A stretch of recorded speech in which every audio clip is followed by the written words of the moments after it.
নমস্কার।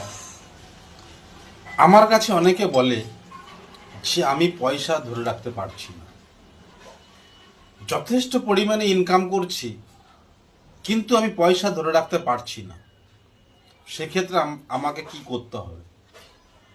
তো আমি তাদেরকে বলবো যে আপনারা পয়সা ধরে রাখতে না পারলে যে সামান্য টোটকাটি করবেন, অত্যন্ত কার্যকরী টোটকা এবং অত্যন্ত ফলপ্রদ টোটকা।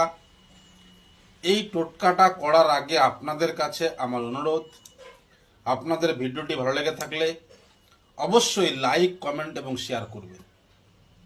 তো আসুন, আপনারা যথেষ্ট পরিমাণ ইনকাম করার পরেও পয়সা কিন্তু আপনারা ধরে রাখতে পারছেন না, সেক্ষেত্রে আপনারা কি করবেন?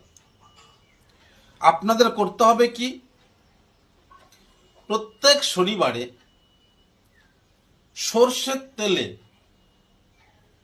আটার রুটি ভাজবেন, অর্থাৎ আটার পরোটা ভাজবেন সর্ষের তেল দিয়ে, এবং সেটিকে খালি পেটে কোনো কালো কুকুরকে খাইয়ে দেবেন।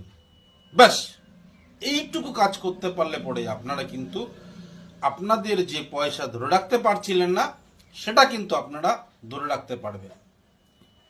তো